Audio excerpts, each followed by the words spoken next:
A continuación tengo el gusto de poder presentarles a un ingeniero en Ciencias y Sistemas, egresado de la Universidad de San Carlos, con maestría en Mercadeo,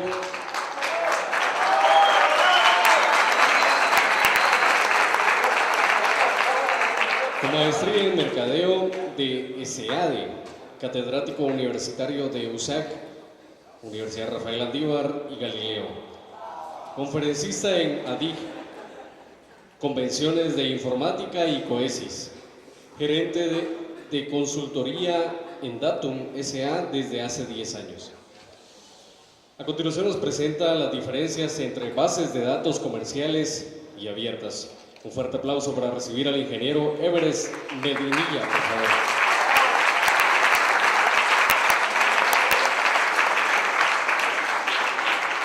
Gracias por el aplauso también es para ustedes. En un minuto empezamos, solo vamos a cargar la presentación. Antes de eso, les quería agradecer su presencia. Es realmente gratificante ver a tantas personas jóvenes acá. Les quería comentar algo que me sucedió hace años. Nosotros en la oficina, Datum es distribuidor de Oracle para Guatemala y El Salvador desde hace como 20 años. Cabal 20 años cumplimos en enero del año que viene. Pues nos tocó abrir el mercado salvadoreño como Datum, y en una ocasión uno de nuestros clientes nos solicitó que hiciéramos conferencias para abordar diferentes tópicos, digamos, de base de datos o de desarrollo.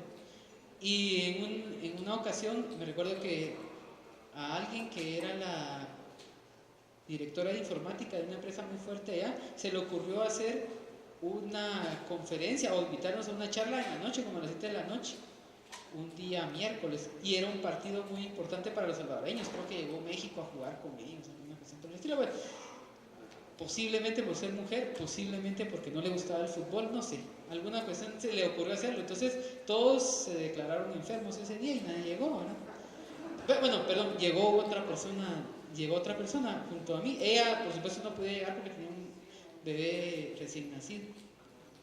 La cuestión es que cuando llegué yo, pues le agradecí a la única persona que estaba enfrente mío que había venido, y le dije, mira, gracias muy amable por haber venido, pues porque no sé si lo hice de todo corazón o no, porque al final hubiera ido a ver el partido yo también, pero bueno, o sea, la idea es que le agradecí que llegó a la conferencia y me dice, bueno, también te agradezco a vos porque yo soy el siguiente conferencista. Pues ni modo, ¿verdad? Nos escuchamos mutuamente y aprendimos algo. Bueno, después de empezar con esta anécdota, un poco para ganar tiempo en lo que está la presentación, vamos a platicar el día de hoy sobre las diferencias entre una base de datos abierta y una base de datos de software comercial. Digamos que uno dice, no sé dónde me puedo mover para que me firmen bien, en cualquier lado. Ah, bueno, gracias. Muy amable. Entonces, dice que cuando uno tiene la edad de ustedes, un poquito menor tal vez, y no es un revolucionario, pues no ha vivido. Y cuando tiene la edad que yo tengo y continúa haciéndolo, no ha crecido. Yo ya dejé de ser revolucionario porque me di cuenta que en el mundo, digamos, de alguna forma uno tiene que sobrevivir, ¿verdad? Tiene que ganarse la vida. Y no es ni indigno ni tampoco bochornoso ganarse la vida trabajando y vendiendo el fruto de su trabajo, que son el software comercial. Entonces no nos sintamos mal por también, tenemos que ver que ya en un momento de nuestras vidas tenemos que ganarnos, sentirnos revolucionarios y el open source arriba, bravo, ¿sí? Pero la existencia, ya nuestros papás, si es el caso de ustedes, no nos van a mantener todo el tiempo, ¿verdad? Entonces tenemos que ver cómo podemos sobrevivir. Entonces la idea precisamente es que yo ahorita no los quiero convencer de nada, solo les quiero dar los puntos de vista de por qué ustedes no deberían desatinizar al software comercial. O sea, el software comercial tiene su razón de ser y es precisamente de lo que venimos platicando. Pero como esto, lo que tratamos hoy día es de que ustedes se recuerden un poco de historia. Posiblemente ustedes ni habían nacido, yo sí ya había nacido, pero ustedes tal vez no habían nacido. Les voy a comentar un poco de cómo ha sido la historia y cómo hemos llegado al momento actual. Pero para eso tenemos que remontarnos muchos años atrás. Por favor, Iván, gracias, mi amor. Muchísimos años atrás, ¿verdad? Y queremos que hablar de las arquitecturas, o vamos a platicar, esta es la agenda de la presentación, vamos a hablar de las arquitecturas de la computación y de los modelos económicos asociados a esas arquitecturas, porque precisamente de ahí es donde sale open source. O sea, es un movimiento realmente revolucionario que está orientado a quitarle el poder a las grandes empresas de software, ¿verdad? O, dicho de otra forma, a que el conocimiento, en este caso el conocimiento informático, llegue a la mayor cantidad de personas posibles. Oracle, por cierto, apoya esta iniciativa. Vamos a hablar entonces sobre cada una de las tecnologías. Hablemos primero de Host Terminal. Yo creo que en algún museo, debe de existir algún museo, debemos de encontrar todavía los que son los mainframes. De hecho, hay muchas empresas en Guatemala que tienen mainframes todavía funcionando. ¿Cuál es la característica de un mainframe? Es una máquina que ocupa, bueno, ahora ya no, ¿verdad? Porque han evolucionado, pero antes ocupaba un gran espacio. O sea, realmente ocupaba un espacio considerable y que estaba más orientado al hardware que al software. Eso significaba que todo el desarrollo que yo tenía que hacer lo hacía de dos formas. Con tarjetas perforadas, yo cuando era muy pequeño, pero sí, muy pequeño, todavía tengo buena memoria, pero me recuerdo que iba a las piñatas y en las piñatas estaban hechas de tarjetas perforadas, que eran unos cuadros, y esas tarjetas perforadas era lo que uno utilizaba para poder programar. O sea, realmente lo que estaba haciendo ahí era uno abriendo hitos, y los hitos eran los bytes, ¿verdad? O sea, realmente eran los bits que se convertían en bytes y uno podía codificar. Por supuesto que no está ahora en la mágica tecla del control Z, ¿verdad? Me equivoqué y lo deshago. Ahí si uno se equivocaba, le vendía a los que hacían piñatas esas tarjetas perforadas para que hicieran las piñatas. O sea, ese era el precio del error, ¿verdad? Entonces, así sucedía y así, y digamos, el modelo económico asociado a esto, no creo que para ustedes se escape, es que eran carísimas las máquinas y eran pocas las empresas que podían hacerlo. Y estábamos limitados a las operaciones que podíamos realizar. Entonces, habían empresas que tenían grandes volúmenes de información que no les importaba pagar estos grandes precios por estas máquinas, porque les eficientaban y les acortaban el tiempo en el que podían ellos entregar sus resultados. Una empresa, por supuesto, que existe porque lo que quiere es tener utilidades. Y si yo no sé hoy día la información de mi empresa, es muy difícil tomar una decisión con certeza. Entonces, lo que estamos tratando haciendo estas inversiones es tener la certeza o tener cierto grado de certeza en la decisión que yo tomo. A eso es a lo que se circunscribe todo, o en eso podríamos resumir por qué es la idea de la computación. Pero digamos,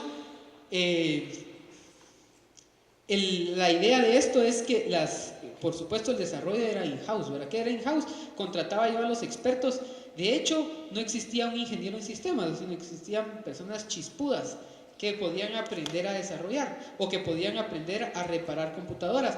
Hay un lenguaje de programación que se llama ADA, no sé si ustedes lo han escuchado. Yo tuve la suerte de que algún profesor me puso un proyecto en ADA y pues lo tuvimos que desarrollar en ese lenguaje, pero saco esto a colación porque ADA era una persona de la realeza, de no sé qué país, pero la cuestión que ella se interesó mucho en la ciencia y ella empezó a adentrarse en el mundo de la computación, y entonces ella fue la que implantó el nombre de bug para un error en un programa, ¿verdad? Un error en un sistema. Un bug era eso, un bichito, y precisamente ella había hecho una programación que no le funcionaba y resultaba que no le funcionaba porque se habían metido las cucarachas, un bug.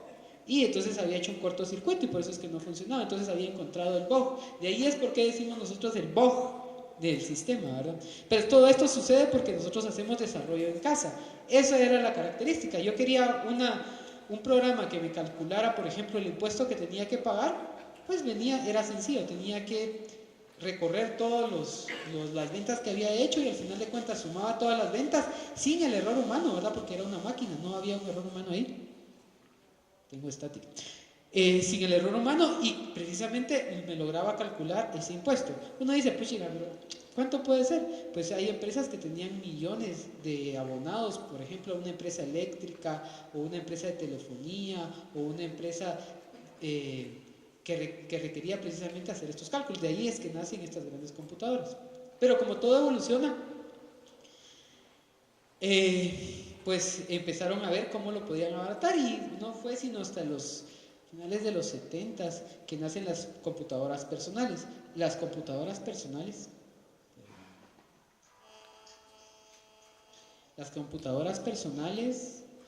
nacen precisamente por una necesidad, y era una necesidad de que las personas en sus casas, o mejor dicho, para que ciertos usuarios poderosos en las empresas pudieran desarrollar más fácilmente sus tareas, ¿verdad? Que podrían ser generalmente de cálculo. De ahí también nacen las hojas de cálculo o las hojas electrónicas, ¿verdad? Y los procesadores de palabras, que son las funciones principales de una oficina, ¿verdad? Eso es básicamente lo que nosotros hacemos en una oficina.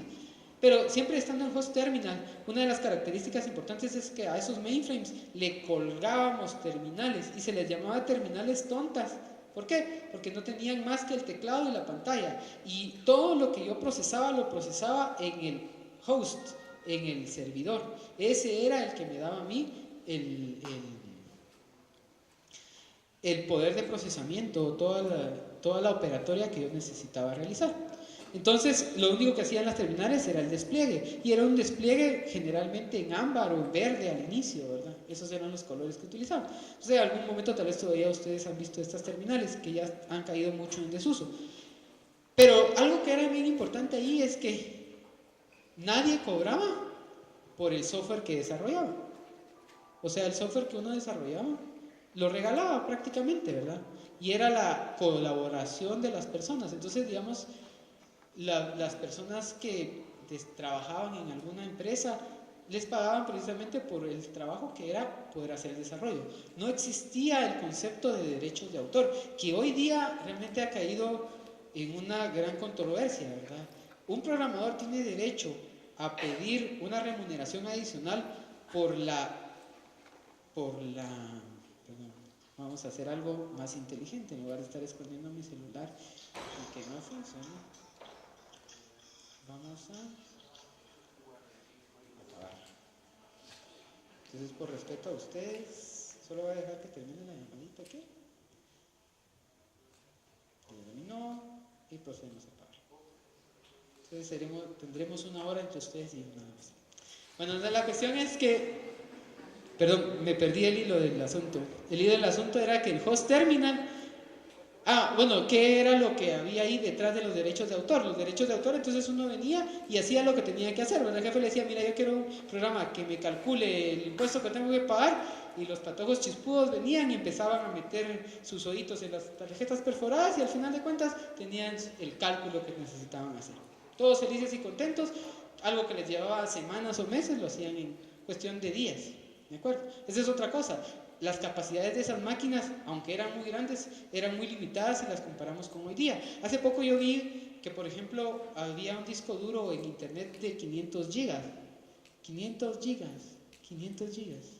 O sea, con 2 de esos tengo 1 tera, ¿verdad? Tenía 500 gigas y valía como... Sí, es una cantidad considerable, valía como $200, $250, pero a mí lo que más me impresiona son los 500 gigas. Es un disco duro externo que yo lo puedo poner a una PC. Esas máquinas tenían capacidades de 500K,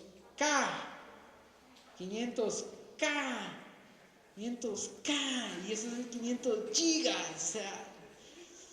¿Y cuánto valía esa máquina? Valía cientos de miles de dólares. La máquina, ¿verdad? Que la capacidad con eso. Bueno, y no hablemos de la RAM. Digamos, cuando yo empecé a estudiar, porque tampoco era que soy tan viejito, me miro pero no tanto. Entonces, cuando yo empecé a estudiar, en el colegio donde yo estudiaba, teníamos unas máquinas Apple, buenísimas esas máquinas, y utilizábamos unos disquetes que tal vez ustedes en algún museo los van a poder ver, que se llaman de 5 1/4, unos disquetes grandísimos. Esos disquetes tenían una capacidad, si yo no mal recuerdo, de 256K. 256K bytes, ¿no? O sea, después revolucionaron y salieron los de 3,5. Yo todavía estaba estudiando en ese colegio cuando salieron los de 3,5. Estaba por la larga. Entonces, esos de 3,5 eran de 700K. Y había unos de high density que eran de 1.2 megas. La primera máquina que yo tuve, por cierto, es una PC. Por favor, pasemos a la siguiente diapositiva. Fue una de esas PCs. Perdón, disculpen. Solo íbamos a hablar de la lógica. La lógica, entonces, de la lógica de las aplicaciones era monolítica. Eso significa que todo lo hacían en el mismo lugar, ¿verdad? Las tarjetas, pero todo. O sea, ahí no había programación procedural nada. Todo era bajo nivel y uno podían, las personas, y eso no es mentira, las personas que tenían mucha habilidad podían ver el código de máquina y decir, ahí está el error. Por supuesto que ellos eran considerados como los gurús, ¿verdad? Lo que hoy día podría ser un gurú, porque realmente ver el código fuente y poder ver un error ahí, no traje un ejemplo, pero realmente era muy complejo, ¿verdad? Uno medía move a X, move no sé qué. Cuando ustedes estén llevando assembler o compiladores o alguna cuestión por el estilo, van a poderse dar cuenta de qué es lo que yo les digo. Pero digamos, la idea es que aquí todos los componentes estaban en el mismo canasto, ¿verdad? No había separación, pero precisamente como a partir del orden uno se siente mejor, ¿verdad? Un cuarto ordenado, por ejemplo, es un cuarto agradable, no es un cuarto así como uno entra. Yo les quiero compartir algo, y es que tengo varias personas que conozco que son adolescentes, espero que ustedes no sean así, pero uno entra a sus cuartos y se regresa porque mira ese desorden, pero digamos que tratando de evolucionar, eso es lo que uno debería de buscar, es tratar de encontrar el orden. Entonces lo que buscamos al tratar de encontrar el orden es precisamente un lugar para cada cosa y cada cosa en su lugar. Entonces, con este sentido, por favor, continuemos.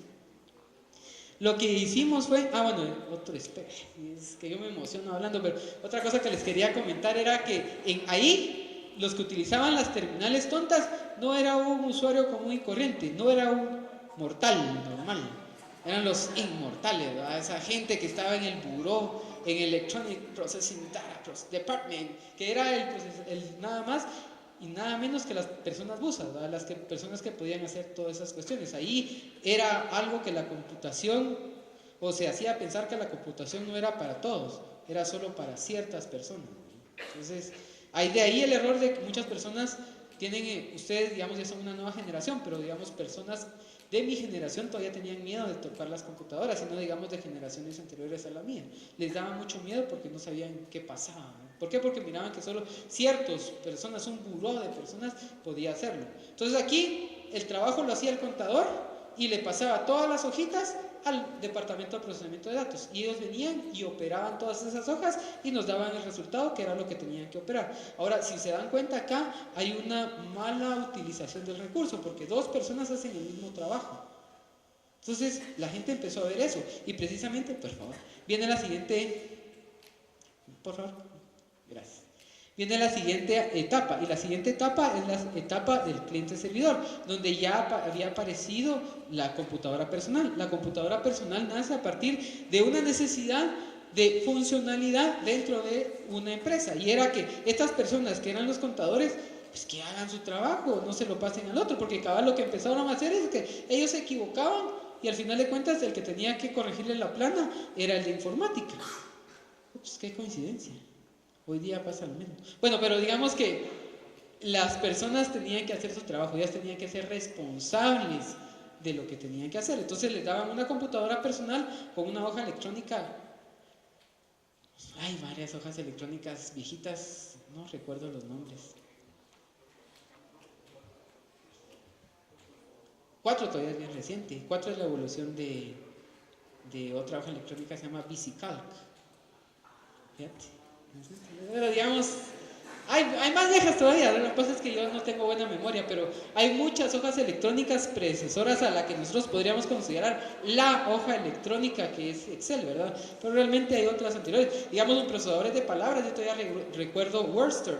Wordster es un procesador de palabras que para mí me parecía fantástico, mucho mejor que Word, pero Word ha ganado la batalla, ¿verdad? Y 4 es un sucesor de otro que se llamaba Professional Writer, que compraron la empresa. Bueno, pero digamos que evolucionan según las necesidades de la empresa. Pero ¿qué pasa del lado qué pasa del lado del modelo económico?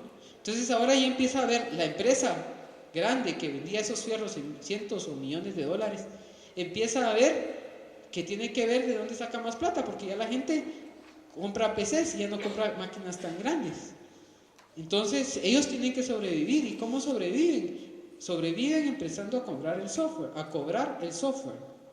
¿De acuerdo? Entonces ahí ya nace, entonces empresas como VisiCalc, que eran una primera evolución de lo que podríamos decir nosotros un open source, porque al final de cuentas no tenían ninguna forma de evitar ser copiadas, ni tampoco había ninguna ley que penalizara su uso. Es decir, yo venía aquí en Guatemala y conocía tal vez alguna persona que venía de Estados Unidos que traía su copia de de WordStar. En mi disquete 5 1/4 le daba copia. Y ya tenía mi copia de WordStar y la podía seguir utilizando.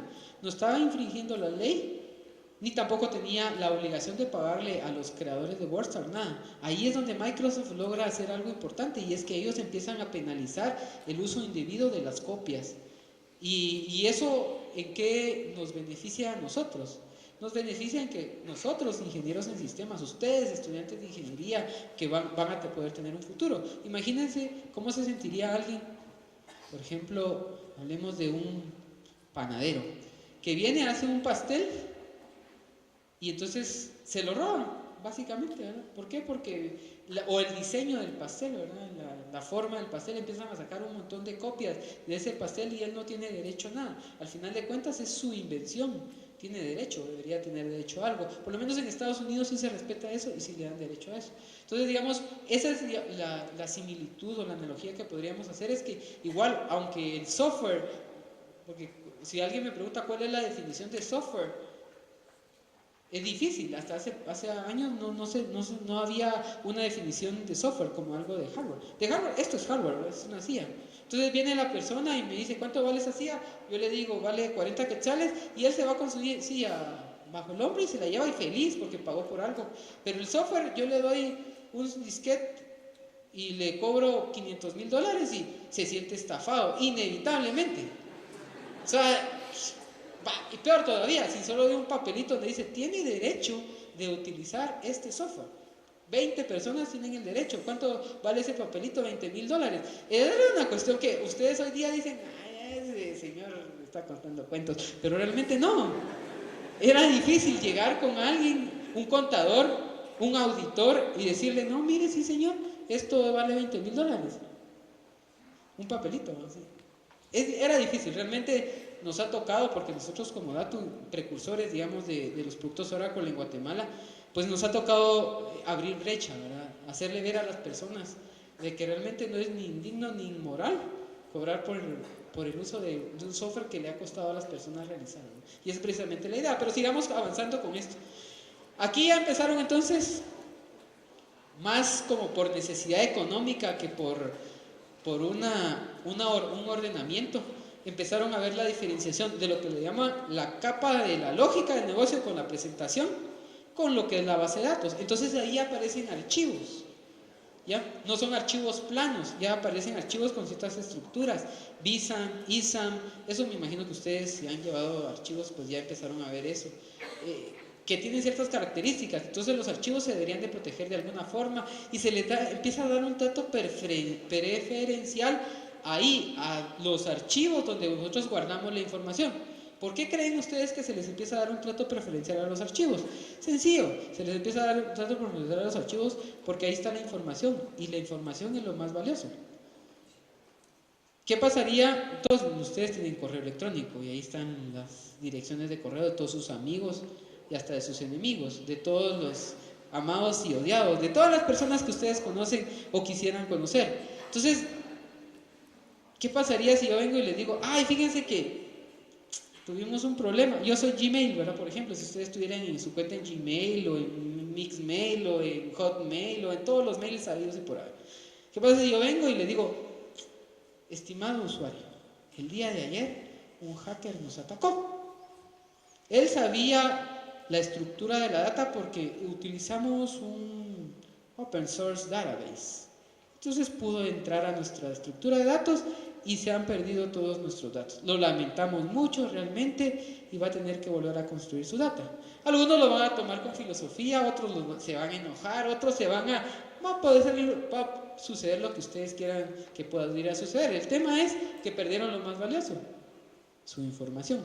Ahora traslademos ese concepto a una empresa. Imagínense que una empresa que tiene que entregar el día de mañana su declaración del IVA porque si no le cobran el 100% de multa, o mañana tienen que entregar su declaración del impuesto sobre la renta porque si no le cobran el 100% de multa y meten preso al representante legal.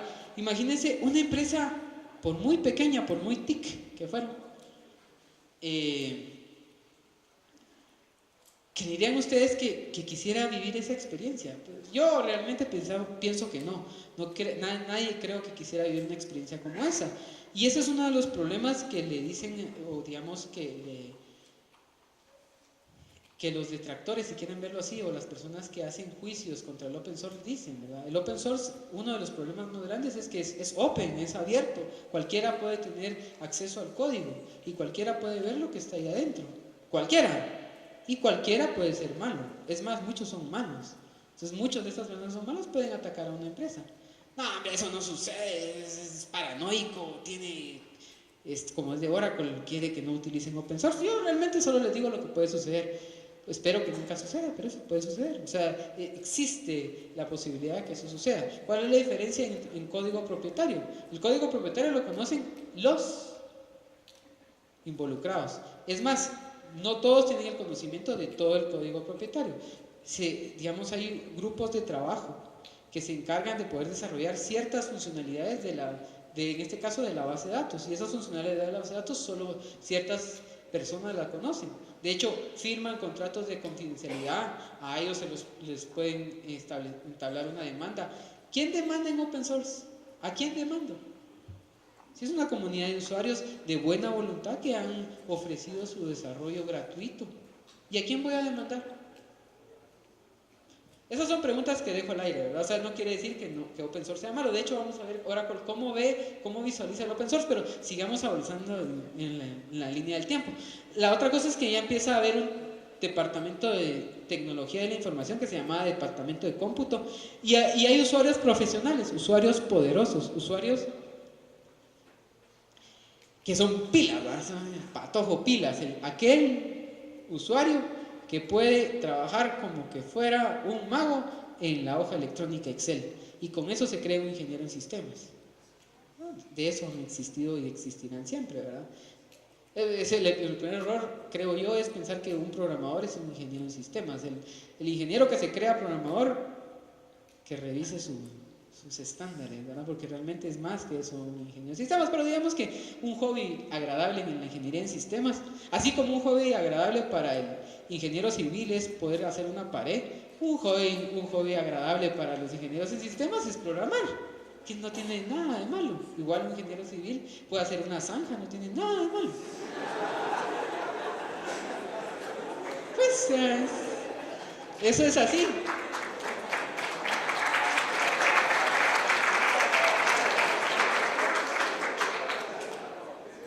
Pero somos más, ¿verdad? Yo espero que nos creamos más. Entonces, y ese es uno de los grandes errores, ¿no? Porque como uno lo mira ingeniero de sistemas, programador, le quieren pagar como albañil, ¿va? Ingeniero civil, albañil, se le pagó como albañil. Entonces, de acuerdo, ¿no? Estamos entendiendo, espero que estemos entendiendo cuál es nuestra posición. Continuemos, ¿verdad? Entonces, en la línea del tiempo, Oracle ya llega, digamos, a los 90s, inicios de los 90s, mediados de los 90s, y parece entonces ustedes, yo creo que ya habían nacido, ¿verdad? Sí, ya vino caritas así de veinteañeros por acá. Entonces, algunas. Y entonces, cabalmente, Oracle ya en ese momento saca la versión 7. La versión 7 es una versión que tiene muchas ventajas en Oracle. La primera gran ventaja es que empieza a utilizar los recursos eficientemente, o todos los recursos, aun cuando no sea su obligación hacerlo, de la máquina. Trae multithread server, digamos, hay un eslogan que acuñaron en esa versión que era respuesta en menos de un segundo, under second. Esa era under second. Cualquier consulta que nosotros hacíamos la podíamos resolver en menos de un segundo. De hecho, ahí nace también un mito, ¿verdad? Y es que Oracle, el dueño de Oracle, había hecho pacto con el diablo. No había una base de datos, ninguna, que le ganara el desempeño a Oracle. Aún las bases de datos que estaban hechas en sistemas operativos propietarios. ¿A qué me refiero con esto? Por ejemplo, IBM tenía su base de datos DB2 y trabajaba en máquinas IBM. Digital tenía su base de datos que se llamaba RDB y trabajaba en sistemas Digital. Y así, digamos, habían varias, la de HP no me recuerdo el nombre, se me fue. Pero digamos hay varias bases de datos que eran propietarias. Entonces todas esas bases de datos tenían un menor desempeño que Oracle, que no era nativo para esa plataforma. Por supuesto, otra de las ventajas de Oracle es que corría en todas esas máquinas y por lo tanto yo podía aburrirme, pelearme, desencantarme de IBM y pasarme a HP o pasarme a Solaris o pasarme sin ningún problema, porque no dependía de esa máquina, ¿verdad? O sea, ya no tenía yo al cliente subyugado a utilizar un solo hardware, yo podía utilizar el que quiera, y eso fue una de las cosas que hicieron que Oracle creciera mucho. Pero lo que les comentaba de la anécdota era que teníamos pacto con el diablo y no era más que entender cómo funcionaba la arquitectura de las máquinas. Pregunto, ¿cuál es la velocidad de acceso a una memoria? Al RAM. ¿Cuál es la velocidad de acceso al RAM?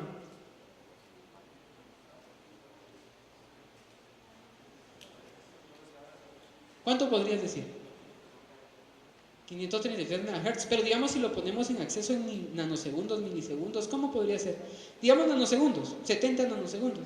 ¿Te parece una medida razonable? 70 nanosegundos es más o menos 62, 60 y algo, es lo que las velocidades de las memorias nos dan. Nanosegundos, ¿sí? ¿Cuál es la velocidad de acceso a un disco duro?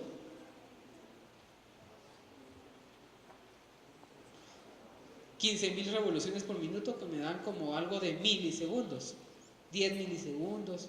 ¿Qué es más rápido? ¿Nano o mili? Eso es fácil, eso es, ya ustedes me ven, es más rápido nano. ¿Cuántas veces? 1000 veces más rápido. 1000 veces más rápido. Y ahí está el pacto con el diablo. Oracle todo lo iba a traer a memoria. Entonces todas las respuestas las daba rapidísimo. Y todos los demás lo iban a traer al disco duro. Todas las respuestas las daban lentísimo. ¿De acuerdo? Ahí es, digamos que es la diferenciación de la arquitectura.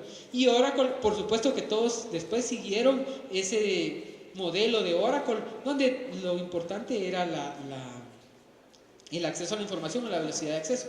De ahí han surgido muchas variaciones y todo lo demás. De hecho, muchas de las cosas que se propuso la competencia era, digamos, quitarle la participación de mercado a Oracle, tratando de hacer productos que se parecían mucho a Oracle. De hecho, hubo uno que es Sybase, que nace a partir de un estudio de mercado que hicieron con los usuarios de Oracle. Les preguntaron qué no tiene Oracle que usted quisiera tener.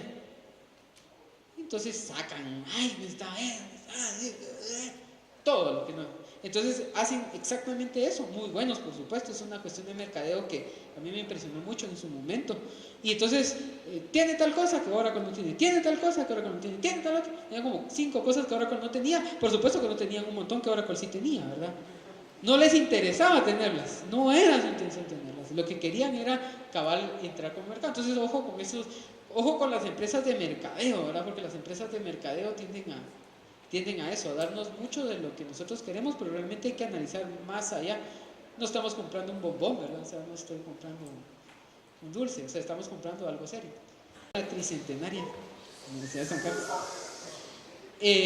Teníamos la cuestión de ir al centro de cálculo y nos quedábamos a dormir en el centro de cálculo porque no teníamos máquinas en nuestras casas, ¿no? Entonces, lo que nos tocaba era que le pedíamos favor a alguien que era encargado del departamento de cómputo, ¿verdad? De que se quedara también a velar con nosotros mientras nosotros hacíamos nuestros proyectos, ¿verdad? O sea, se dan cuenta, son privilegiados ustedes que pueden dormir en su cama cuando hacen un proyecto. Nosotros poníamos sillas para poder dormir, pero bueno, esa es otra anécdota. Entonces, aquí podemos continuar, ¿no? Aquí aparece ya un concepto interesante, y es que empezamos a hablar ya de mucho más equipo, ¿no? O sea, ya hablamos de zonas desmilitarizadas, que no es más que la respuesta hacia los ataques que nacen a partir de la internet. Con la internet hemos logrado muchas cosas buenísimas. La investigación, el estar conectados. Por ejemplo, no sería raro que ustedes, por ejemplo, el que nos estén viendo ahorita vía satélite, saludos a todos los que nos están viendo por ahí, por cierto, desde Guatemala. Eso se logra precisamente por la internet.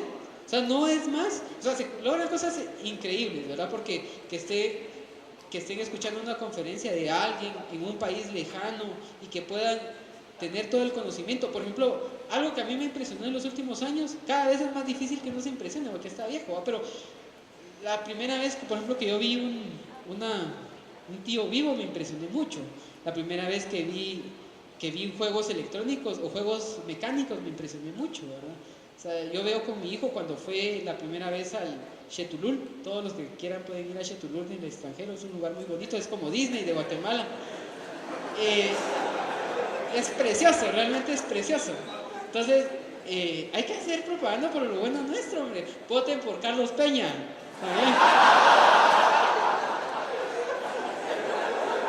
Entonces, sí, hombre, que gane. Qué bueno que gane, está bien. Entonces,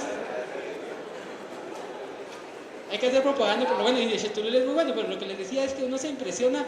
Yo vi a mi hijo, los ojos de mi hijo, cómo se impresionó la primera vez que fuimos a Xetulul. Este estaba encantado, maravillado. Claro, la quinta vez que va uno ya no lo mira igual, ¿verdad? Ay, sí, ya no es lo mismo.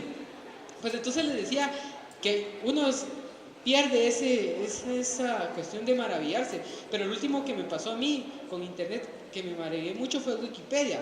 Realmente ese es un esfuerzo de open source increíble, de colaboración. Ahí la gente viene y pone sus artículos y todos nos enteramos. Ese es un conocimiento. Imagínense, eso sucedía en el medioevo y solo se podía conocer por los monjes. Los monjes eran los que hacían ese esfuerzo y solo ellos eran los que tenían acceso a esas bibliotecas increíbles. Hoy nosotros de simples mortales tenemos acceso a esas bibliotecas. Entonces Wikipedia, por ejemplo, es algo increíble, a mí me maravilla, y es ahí donde yo digo open source tiene su razón de ser. Open source vale la pena, ¿de acuerdo? Pues entonces acá habría un diagrama de lo que nosotros podríamos tener con internet, y si nosotros nos damos cuenta, tenemos una red de área local y tenemos una red de área que pueda tener acceso a internet a esa red. ¿Por qué? Porque lo que tenemos que hacer es protegernos y proteger nuestra información. Recordemos, hace un momento hablamos que lo más valioso que tenemos nosotros es nuestra información. Entonces, ¿dónde vamos a tener lo más valioso? Protegido. Y lo tenemos que proteger de ataques de intrusos. Ahí es donde también ya tiene sentido open source. Por ejemplo, todas las licencias que yo voy a utilizar de un software deben de ser pagadas. Hay muchas formas de licenciamiento, hay muchos tipos de licenciamiento, hay muchos valores en el licenciamiento. Open source lo que tiene interesante es que ese licenciamiento es gratuito, de cierta forma. Luego vamos a hablar del costo total de la propiedad, que no es tan cierto, pero digamos que open source tiene mucha utilidad ahí, y es decir, voy a sacar una copia de los datos que yo necesito poder publicar para que lo pueda ver todo el mundo. Pero es una copia, no es mi base de datos, no es lo más preciado que yo tengo. ¿De acuerdo? Eso es tal vez lo más importante, ahí tiene sentido open source. Continuamos, por favor. ¿Qué pasó con Oracle? Oracle nace la versión 8, que es for Internet, que tiene mucho desarrollo o mucha orientación a poder desarrollar productos para Internet. Se vuelve líder en utilización de Internet, en bases de datos para utilización de Internet. Y entonces empieza a ver las empresas de que ahí hay el modelo económico acá, es que entonces empezamos a gastar mucho más en software que lo que gastamos en hardware. Al inicio, si se dieron cuenta, gastábamos cientos de miles de dólares en hardware. Luego eso bajó un poquito y empezó a subir un poco el software. Pero como ha ido avanzando en el tiempo, es que estamos gastando lo mismo en software o un poco más de lo que gastamos en hardware. Una máquina, por ejemplo, hoy me maravillo yo mucho porque acabamos de comprar un servidor en la oficina que nos costó $1,500. Instalar una licencia de sistema operativo en esa máquina de Windows me vale $1,000. Y si le instalo una base de datos, claro, nosotros tenemos el partnership con Oracle, pero si instalar ahí una base de datos me puede costar otros $5,000. Entonces al final de cuentas gasté más en software que lo que gasté en hardware. Esa es la tendencia, que nos paguen más por nuestro trabajo que por la fabricación. Esa es la tendencia hoy día de lo que está sucediendo en informática. No lo digo yo, están los números, hagan sus números, mírenlo ustedes.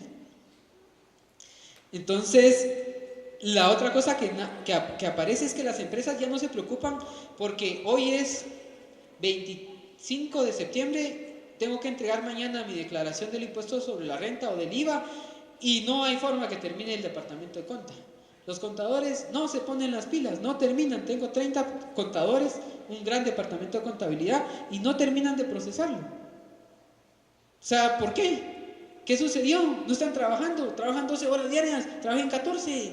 No, hombre, hay que considerar a las personas que son personas. Entonces, ¿qué es lo que aparece, digamos, o qué es lo que pasa en este momento? Ya eso ya no es nuestra preocupación, porque ya las máquinas pueden procesar más rápido, pueden hacer cálculos más rápido. Hay sistemas que se han desarrollado, que se han probado con el tiempo, que es una contabilidad. La contabilidad no tiene ciencia, la contabilidad es la misma para una empresa que para otra. Entonces, si yo como desarrollador hice, ese es otro modelo, ¿no? Ya el desarrollador in-house ya deja de ser atractivo. Mejor contrato a una empresa que ya hizo una contabilidad en una empresa exitosa para que me implemente la contabilidad conmigo. Entonces ya son aplicaciones, digamos en nosotros, y eso fue desde la anterior etapa, ya empieza a ser atractivo tener empresas de desarrollo, en tener empresas que hagan desarrollo para otras empresas. Para mí como empresa que contrato es muy atractivo porque no tengo el costo o el activo o el pasivo laboral que representa tener personas, que la persona se enfermó, que no vino hoy, que nació su hijo, que se le murió su abuelita, que cualquier cosa, y entonces no terminan las cosas a tiempo. Si yo contrato a una empresa, ¿qué sucede? Contrato a una empresa y él me dice, ¿me lo tiene que dar el viernes? Me lo tiene que dar el viernes. Si se quedó sin no sé cuántos empleados, eso no es mi problema. Ese es el problema de la empresa a la que estoy contratando. Entonces ahí nace mucho el outsourcing, ¿verdad? O el tercerizar, el poder utilizar otras empresas. Pero eso es otra de las cosas que han sucedido mucho en informática. Entonces, si se dan cuenta, hace un momento platicábamos precisamente de que estas empresas ya no se están preocupando mucho por la contabilidad. La contabilidad ya es una contabilidad. Ahora se tiene que preocupar por tomar las decisiones adecuadas. Y las decisiones adecuadas las tenemos si tenemos la información en el momento que la tenemos que tener. Si podemos hacer un análisis y no tenemos que depender del departamento de informática para que me dé la información cuando ellos puedan. ¿Qué sucedía normalmente o qué ha sucedido normalmente en muchas empresas? Todavía sucede, pero digamos han avanzado muchos cientos de empresas en Guatemala hacia lo que nosotros le llamamos la toma de decisiones. ¿Cómo es la toma de decisiones? La toma de decisiones es que ellos puedan ver su información y analizarla de la forma que ellos quieran. Una parte de eso se basa en data warehousing y es que ellos puedan ver su información. El data warehousing tiene como utilidad, digamos, el poder hacer cubos de información. Un cubo de información es así como los cubos Rubik. Eso sí ya los conocían, ¿no? No, todavía no. ¿Sí? No hay un cubo mágico al que le decían que tenía varios colores por lado. Y entonces la idea es que uno lo deshacía todo y los buzos eran los que tenían que armarlo y poner todos los dados del mismo color por lado. Ese es el cubo Rubik. Esto se le llama cubo de información porque presenta varias aristas. Por ejemplo, yo quisiera saber todos los estudiantes Carnet 2003 que han cursado bases de datos 1 más de una vez. ¿De acuerdo? O todos los estudiantes, digamos que para la universidad o para la facultad de ingeniería debería ser interesante saber cuánto estoy gastando yo en sacar ingenieros. Entonces, una de las cosas que tengo que ver es cuántos cursos estoy llevando. Gracias por dormirte. Fíjate que sabes qué es lo que sucede cuando uno se está durmiendo. No lo estoy diciendo para salirte nada, disculpa si lo tomas así, pero no es para eso, sino porque cuando uno está tratando de poner atención, empieza a pensar. Y entonces empieza a relajarse. Y entonces cuando uno bosteza, por ejemplo, es la primera reacción para no dormirse. El bostezo es agarro aire para no dormirme, ¿verdad? Pero cuando ya es la plática tan buena, ya lo dormí. Gracias. Entonces, y de verdad es en serio. Es también para que te despertes, ¿verdad? Pero con clase, ¿verdad? Con escuela. Entonces, la idea es... Perdón, se me perdió el hilo. Lo del análisis de la información. El análisis de la información precisamente es cuando yo ya tengo sistemas robustos. Si yo tengo un sistema robusto, significa que ya puedo tomar en cuenta esa información como válida y poder sacar mis propias conclusiones y por lo tanto tomar las decisiones que yo quiero. Eso es la base del data warehousing. Los cubos de información es una parte de lo del data warehousing. Por favor, continuemos. Como les decía, tomas de decisiones, continuidad del negocio también es otro tema. Lo que les decía de los mails, ¿qué pasaría si eso sucediera con Gmail? Les apuesto que nadie más abre una cuenta en Gmail. Entonces Gmail lo que tiene que ver es cómo garantizo la continuidad del negocio. Eso significa más hardware. Entonces, antes era una computadorcita, una gran computadora que me hacía todo. Hoy día ya no es eso. Hoy día son varias computadoras, unas protegiéndose las espaldas de las otras. Eso es básicamente lo que buscamos en continuidad del negocio. Si una falla, que la otra empiece a trabajar. Pero entonces, si son computadoras de alto precio, se vuelve carísimo. No, lo que necesitamos son computadoras de bajo precio. Y sumar todos los recursos de la máquina. Esto lo traduzco yo de la siguiente forma. Si yo tengo, usted tiene una máquina en su casa. ¿Cuánto tiene? ¿Qué características tiene en la máquina?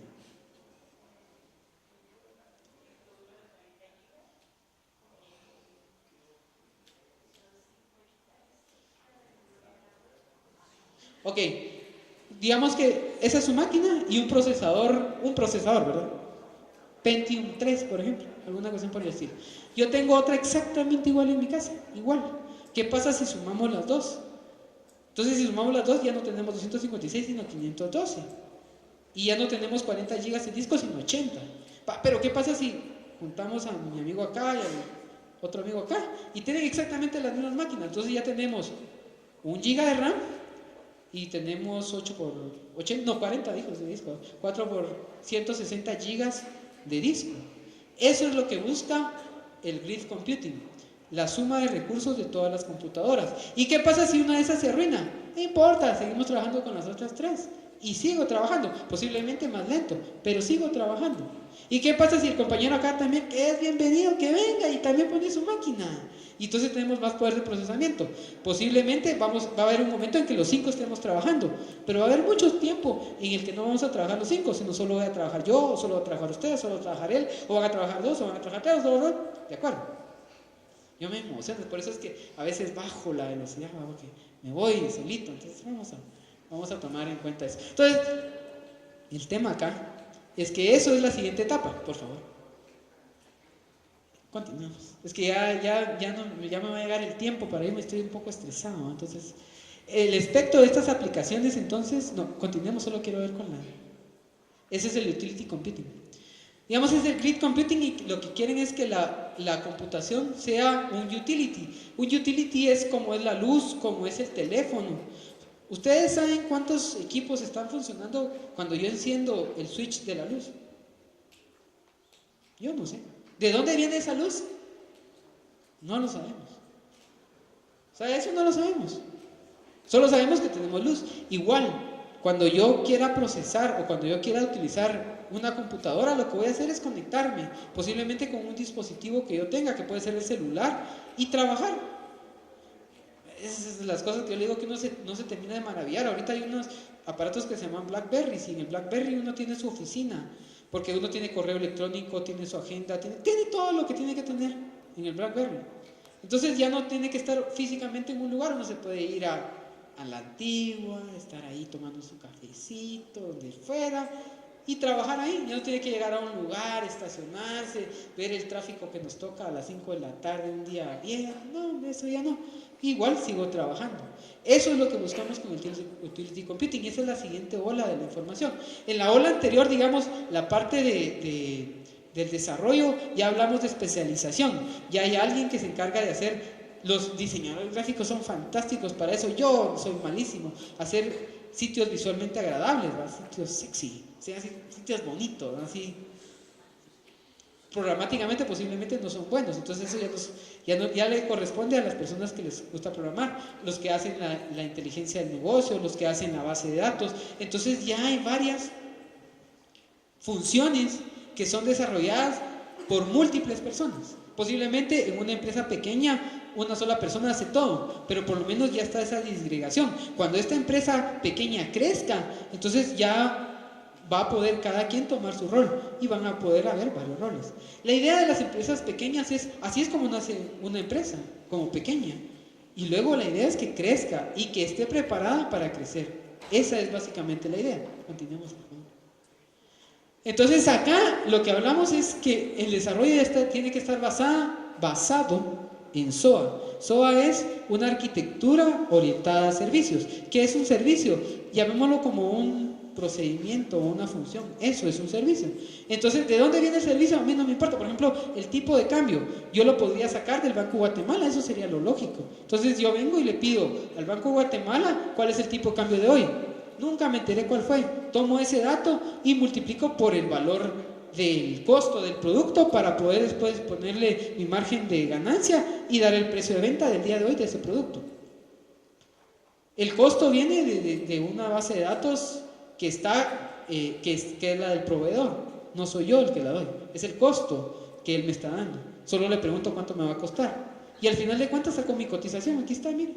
Ese es básicamente el concepto de una arquitectura orientada a servicios, que es lo de SOA. Es mucho más complejo, por supuesto, que yo podría darles una charla. Bueno, yo no, porque no soy experto, conozco algo del tema, pero alguien podría darles una charla de lo que es SOA y poder adentrarse más en eso. Pero es bien interesante y eso es lo que viene en el futuro. Ahora, todo esto, si nos damos cuenta, continuemos por favor, ha caído en algo, y es que hace un poco lo hablamos, se paga un montón en software, más de lo que se paga en hardware, a veces mucho más de lo que se paga en hardware. O sea, ya no es como al inicio que te pagaba un montón de hardware y nada software. Ahora pagamos un montón de software y poco hardware. Por supuesto que siempre hay gente que dice, oh, ¿cómo hacer eso? Esos son unos aprovechados. ¿Cómo hacer que traten de vender todo? Y tiene razón realmente, ¿verdad? La idea es que la tecnología llegue a todas partes y que todas las empresas puedan crecer. Una empresa pequeña que pague $60,000 en equipo y software realmente no lo va a poder hacer, pero necesita esos sistemas, necesita tener ese poder de computación. Entonces, continuemos por favor. Ahí va a pasar varias, aquí estamos. Ahí, en esta me quiero... Oracle, digamos, propone algo y es, ¿saben qué? Una arquitectura normal. Esto la simplifiqué, porque la gráfica anterior era muy compleja y nos vamos a tardar más tiempo, no tenemos mucho, pero aquí lo simplifico. Yo tengo un servidor de base de datos. Tengo otro servidor de aplicaciones.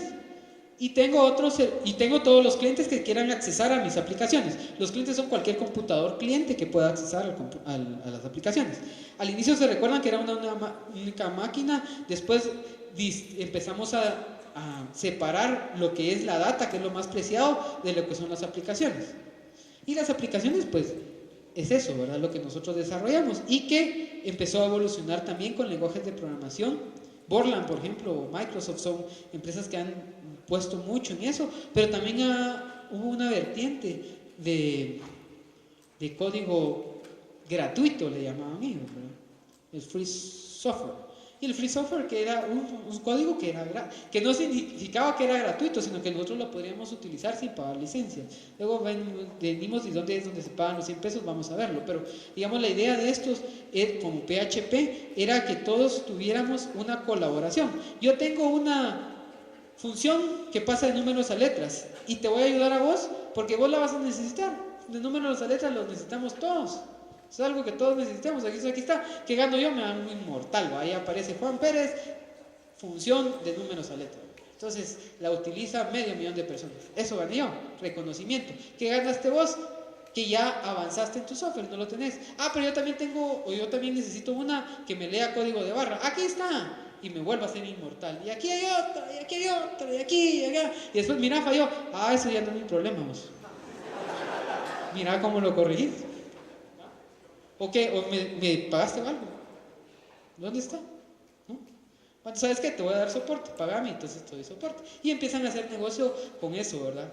Con el open source. Entonces, ojo, ¿dónde es importante el open source? En el desarrollo, porque nos está ayudando a desarrollar más rápidamente, nos está dando productividad, nos está permitiendo tener productos terminados rápidamente. Ahí es donde el open source. Ahora, en la base de datos podemos tener open source. Sí, está para el web, sí, y si es una copia de mi base de datos, démosle. Pero si ahí están lo más preciado para mí, pensémoslo. ¿De acuerdo? Ese es tal vez el corolario que yo quisiera dar. Me voy a tardar, ¿tengo 5 minutos más? ¿Sí? Podemos seguir solo para ver cuál es. Eso ya lo saben los jóvenes, General Protect License y todo lo demás. Solo quiero ver solo quiero hacer algo, y es ponerme en el zapato de cada uno de los participantes de la decisión o de la toma de decisiones de utilizar open source o no. Asumo que ustedes ya saben que es open source, lo ibas a decir, pero básicamente es que yo puedo utilizar la licencia que ustedes me están dando sin pagarle nada a la persona que me lo está dando. Eso es básicamente el open source. Eso no significa que es gratuito. Y hay varias, digamos, lo más útil es en sistemas operativos como Linux, que hay varias distribuciones, pero ya las distribuciones se venden. Red Hat vende su distribución, regala la básica, pero las avanzadas las vende, y es precisamente por eso, porque le han metido plata en el desarrollo de esa solución. Por eso es que venden las más avanzadas, que ya están pensadas para empresas. A mí me parece justo. Si hay una empresa, como una empresa de telecomunicaciones, ¿verdad?, de telefonía, que gana cualquier cantidad de plata por lo que nosotros mandamos de mensajitos o llamamos, ustedes más mensajitos, yo más llamar, pues es justo que también paguen algo por lo que necesitan de tecnología de la información. O sea, yo no lo veo, eso no lo miro como aberrante ni indigno, ¿no? O sea, es algo que siento que es justo que se pueda hacer. Entonces, miremoslo desde el punto de vista de un gerente general o un propietario de una empresa. Continuemos, por favor. ¿Qué es lo que yo buscaría? Yo lo que busco es cuál es la oferta en servicios y el soporte que voy a tener. Precisamente eso de lo que les decía, el chico inmortal, ¿no? Pero eso ya no es mi problema, me falló, pero no sé. Si tengo tiempo te lo miro, o cuando tenga tiempo te lo miro. Yo como una empresa que tengo que pagar mañana mi IVA, no esperaría esa respuesta, ¿no? Pero si me acuesto con niños, no voy a pedir levantarme seco, ¿verdad? Seguramente me voy a levantar mojado. Así es. El compromiso que pueda tener una empresa no es el mismo que puede tener una persona. Porque ustedes creen que una empresa quiere hacer negocios con otra empresa. Porque no es lo mismo contratar a Juan Pérez, que se puede enfermar, que lo puede dejar la novia, que se le puede morir el chucho. O sea, cualquier cosa puede pasar. Se necesita vacaciones, puede tener 5 clientes.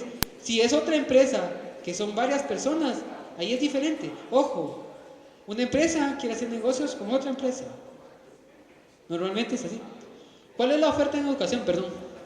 No, hombre, como open source todo es gratuito. Y necesito un gurú ahí que me esté programando y que me sepa todos los... Sí, ustedes lo son. Pero yo como gerente general quisiera que cualquiera, por muy taradito que fuera, pudiera administrar mi sistema. No necesito un gurú, porque si no, entonces el gurú ya empieza a venir tarde, empieza a no venir, ya empieza... Y lo tengo que aguantar porque es el único que sabe, ¿va? Si no se va, si se me va, me quedo sin toda mi información, que es muy valiosa. Ojo. Entonces, ¿qué tanta oferta en educación tengo? No, hombre, sin open source, no, hombre, si ahí todo es gratis, man, si todos te explican, todos son buena onda. ¿Ah? La comunidad de usuarios de open source es lo que ha hecho más que crezca open source, y eso es muy valioso. Pero tampoco hay muy pocas empresas que dan cursos de open source de una forma seria. Ese tal vez es la cuestión. No hay un compromiso. Y han visto, y digamos que si ustedes son un poco visionarios, pueden ver eso. ¿Cuál es donde hay oportunidad de que ustedes vendan sus servicios, donde ustedes puedan hacer un poco de plata, que no es inmoral, de verdad no es inmoral? Ustedes van a hacer un poco de plata con open source, vendiendo servicios, vendiendo educación, vendiendo soporte. Eso, ahí puede estar la diferencia. La otra cosa es, ¿cómo miro yo al open source? ¿Lo miro como un aliado, lo miro como un proveedor, o lo miro como alguien buena onda? Sí, esos chavos buena onda, me regalan su código, ¿verdad?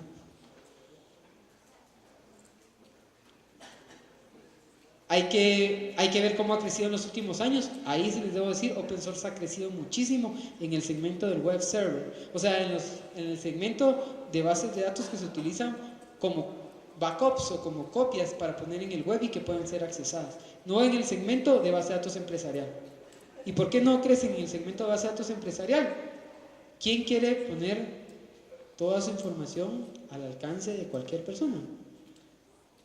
No, pero es que hay seguridad, que no cualquiera. Está bien, yo solo les pongo mi punto de vista. La otra es el análisis del beneficio con respecto a la inversión que hago.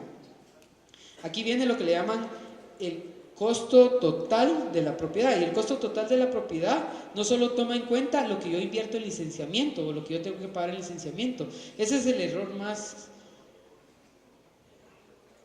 común que nosotros cometemos. Cuando yo pienso que lo único que estoy gastando es lo que estoy pagándole a alguien por utilizar el software, hay que ver cuánto valen los cursos, hay que ver la disponibilidad de cursos, hay que ver qué necesito en la máquina, qué recursos necesito para que me dé el mismo tiempo de respuesta, para que me dé la misma alta disponibilidad, para que o sea, hay que hacer un análisis, ¿verdad? O sea, no es nada más, esto es gratuito, utilizarlo. Sí, pero no, o sea, sí hay que verlo, ¿verdad? Hay que ver el costo total de la propiedad. Y por último hay que ver los tipos y formas de licenciamiento. Podemos continuar, por favor. Continuemos porque si no me voy a extender mucho. Por favor, la siguiente. El gerente de informática. ¿Qué es lo que tiene que ver? El gerente general que tenía que ver lo anterior. Ese es su negocio, o sea, esa es su función, eso es lo que tiene que ver. ¿Qué tiene que ver el gerente de informática? No se tiene que meter se puede meter en algo del gerente general y darle sugerencias, pero él tiene que ver qué tan seguro es. ¿Me soporta alta disponibilidad? ¿Qué esquemas de alta disponibilidad necesito? ¿Para qué necesito alta disponibilidad? Para continuidad del negocio. O sea, sería lo peor que yo esté empezando con una empresa de telemarketing, por ejemplo, una empresa pequeña de telemarketing, y resulta que no tenga sistema. Es que ahorita están los gurús arreglando la base de datos open source. Tuvimos un pequeño ataque, un pequeñito ataque. Entonces, hay que tomar eso en cuenta, ¿verdad? Hay que ver eso. Hay que ver la confianza, la fiabilidad. Hay que ver qué tan productivo soy. O sea, hay productos open source y hay un montón de código que ya está hecho, pero el código que está hecho, que me lo han pasado, ¿está aprobado? ¿No está aprobado? ¿Dónde está aprobado? Oracle, por ejemplo, tiene un framework de desarrollo que se llama ADF, que tiene mucha productividad.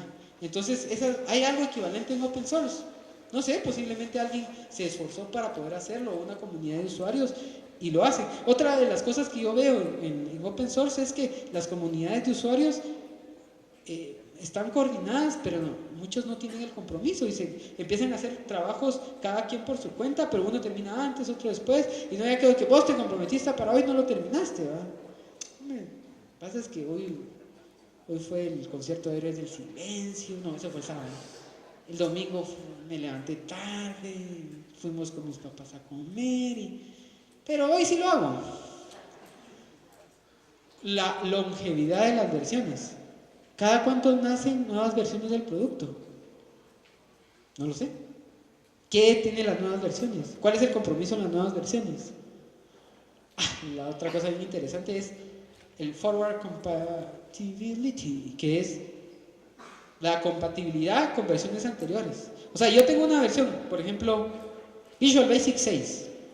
No quiero hablar de ellos. No, por respeto, pues, por supuesto. Un producto, Pascal, Pascal me gusta. Entonces tengo Pascal, yo trabajé con Pascal y después nace Delphi. Entonces todos los programas que corrían en Pascal los compilo en Delphi y funcionan sin ningún problema. Eso es forward compatibility. Sí, tiene compatibilidad con versiones futuras. Si no, y lo tengo que volver a programar. Por eso es que no quería hablar de Visual Basic. O sea, entonces no tiene forward compatibility. ¿De acuerdo? Estamos sobre el tiempo, ¿verdad? Tiene que ver también el licenciamiento y tiene que ver en qué plataformas corre. Porque si yo me caso en una máquina que tiene que correr solo con procesadores Intel de 64 bits o de 32 bits, porque ahí lo tengo que instalar, porque ahí es lo único que me corre, porque ahí está Linux. Entonces me casé con Linux. Entonces, los casamientos son buenos, yo estoy casado y qué bueno que estoy casado, pero digamos, hay que verlo, hay que ver con quién casarse, porque una vez uno se equivoca, pues no. Sigamos, por favor. En los desarrolladores, que tal vez, ¿qué tenemos que ver? ¿Quién me ayuda? La comunidad de usuarios, los chavos buena onda. ¿Y cada cuánto me responden? Cuando se acuerdan. ¿En dónde están? En Australia, en la India. Y mi zona horaria aquí es 8 horas, 10 horas corrida con ellos. Entonces, realmente solo me están atendiendo de 4 de la tarde a la medianoche. ¿Va? Entonces yo tengo que cambiar mi horario de 4 de la tarde a medianoche, porque ellos son los que me ayudan. O si no, esperarme el otro día. ¿Va? Entonces cuando mi jefe me dice, mira, ¿y cómo? Es que vos no me han contestado, hombre. ¿Aceptaría ser un jefe? Yo no. El almacenamiento. ¿Qué tipo de almacenamiento tienen? ¿Qué tipo de almacenamiento soportan? ¿Cuáles tipos de datos son soportados? ¿Tiene todos los tipos de datos soportados o no? ¿Para qué me sirven los tipos de datos que tengo o no? La alta disponibilidad la tengo que programar yo, o viene, digamos, alta disponibilidad, la parte del manejo de las transacciones, los manejadores de base de datos comerciales ya la hacen ellos. Yo no tengo que definir aquí empieza una transacción y aquí termina, a no ser que lo quiera hacer. Pero normalmente él empieza una transacción y termina una transacción, punto. Hasta ahí estamos. ¿Qué APIs tengo? ¿Qué sistemas operativos con cuáles tengo correlación? Entonces, la base de datos Oracle, ¿por qué? ¿Por qué una base de datos Oracle? ¿Por qué? ¿Por qué Oracle y no cualquier otra? Porque es eficiente, porque es robusta y segura, porque es transportable y escalable. Transportable quiere decir que puedo ponerla en otros sistemas operativos, los que yo quiera, Linux, Windows, Solaris, HP UX, AIX, el que ustedes quieran. Y es escalable. Yo tengo una máquina de 4 procesadores y puedo poner exactamente la misma base de datos en una máquina de 8 procesadores, o puedo bajarla a una máquina de 2 procesadores, o puedo tener 2 máquinas de 2 procesadores, o 4 máquinas de un procesador, o puedo subirle más RAM, y él utiliza todos los recursos que tiene. Eso es escalable. Es versátil. ¿Por qué es versátil?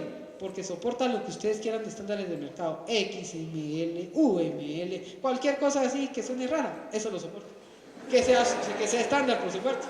Que tenemos experiencia, 20 años de estar en Guatemala, el producto tiene 25 o 26 años de existir y soporte local. Esa es la diferenciación de por qué Datum en Guatemala ha sobrevivido 20 años. Tenemos soporte local desde hace 20 años.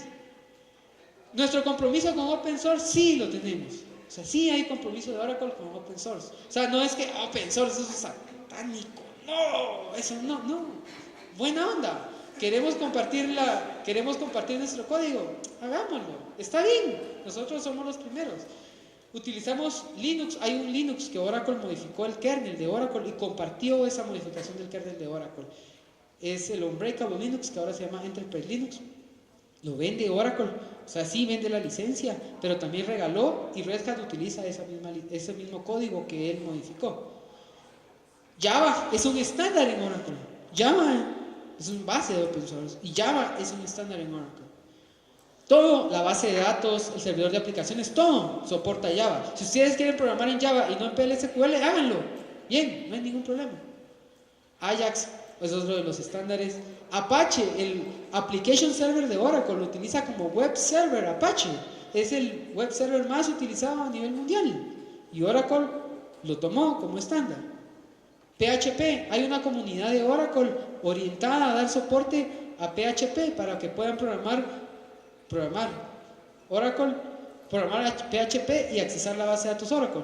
De hecho, el servidor de aplicaciones de Oracle está soportado con PHP. Ahí es donde yo les digo, recuerdan la diapositiva anterior, la base de datos y el servidor de aplicaciones deberían ser seguros. Y si son seguros, deberían de ser comerciales. El desarrollo háganlo como quieran y compartan el código y buena onda, o sea, está bien, háganlo, no hay ningún problema. Por favor, dudas, preguntas, interrogantes. Solo lo último, las ediciones de Oracle. Hay una edición de Oracle que es gratuita, que está pensada precisamente para pymes, para pequeñas y medianas empresas, que se llama Oracle Express. No importa, está ahí. Oracle Express es nuestro compromiso con las pymes. Tenemos compromiso con las pymes. ¿Cuál es la característica? Una pyme es una empresa pequeña, entonces lo vamos a dar para empresas pequeñas. ¿Y cómo nos aseguramos que solo empresas pequeñas lo puedan utilizar? Empresas que no tengan una máquina de más de un procesador y 2 GB de RAM. Eso es una empresa pequeña. Una empresa que maneja máquinas de 4 procesadores con 8 GB de RAM ya no es pequeña. Entonces, que pague el licenciamiento, es justo. No estamos robando a nadie. ¿De acuerdo? Gracias por su tiempo. Disculpen que me pasó una.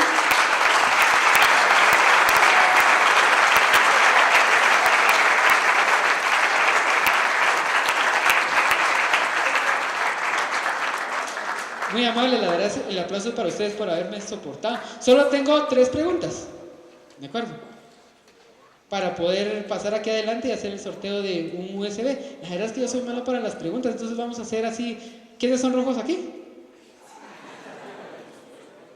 Ahí está, por favor, adelante. Que levantó que era rojo, ahí atrás. No hay rojos aquí. Vos sos para adelante, eso es muy fácil. No, sí, pasa adelante por tener valor y decir que sos rojo, pasa adelante. Vamos a ver, otra pregunta que vamos a hacer. ¿En qué año aparece Oracle como base de datos?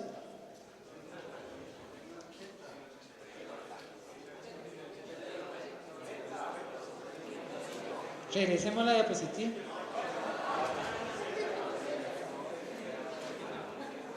(1976 es el año. ¿En qué año aparece la versión 8i de base de datos? No, déjala ahí, porque no. ¿En qué año aparece 8i? No, solo uno a la vez, levanten la mano. No. ¿8i? ¿90i? 8, no, ¿así? Bien, el primero, y vos también, porque así salimos de esto, ya está, aparece en el sorteo.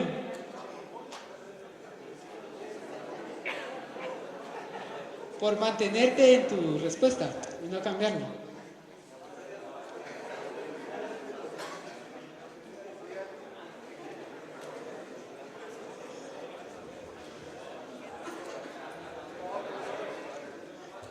Oracle está comprometido con varias iniciativas de open source.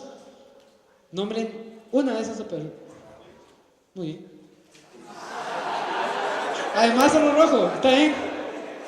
Bueno, de verdad, gracias, muy amables por la idea de las conferencias.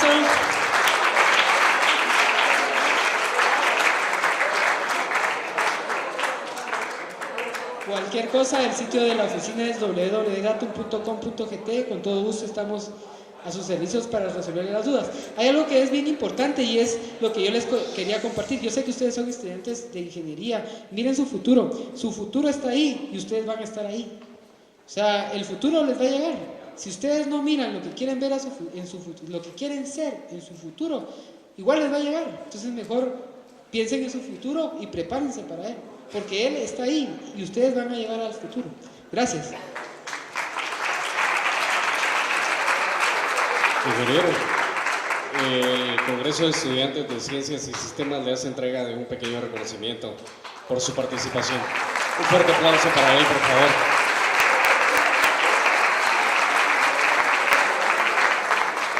A ustedes muchas gracias por su atención.